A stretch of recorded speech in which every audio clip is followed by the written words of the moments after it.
হযরতে সালাবা রাদিয়াল্লাহু তাআলা আনহু হযরতে সাঈদ রাদিয়াল্লাহু তাআলা আনহুর ঘরের ভিতরে ঢুকে যায়।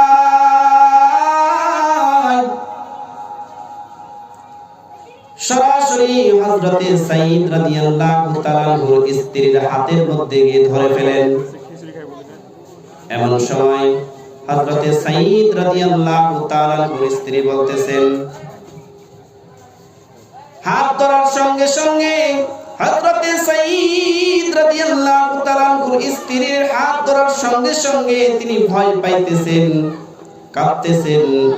এবার আল্লাহর ওই বান্দাকে ডাক দিয়ে বললেন, আল্লাহর বান্দা, তুমি যে আমানতের খেয়ানত করলে, তোমার কাছে তো আমাকে আমানত রেখে গিয়েছে তোমার বন্ধু, তুমি সেই আমানতের খেয়ানত করলে, তোমার কি আল্লাহর ভয় নাই?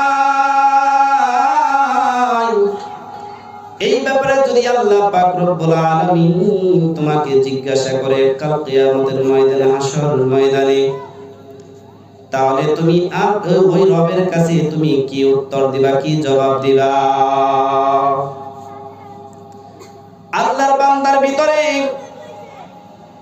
ঝড় উঠে গেল, তাণ্ডব শুরু হয়ে গেল।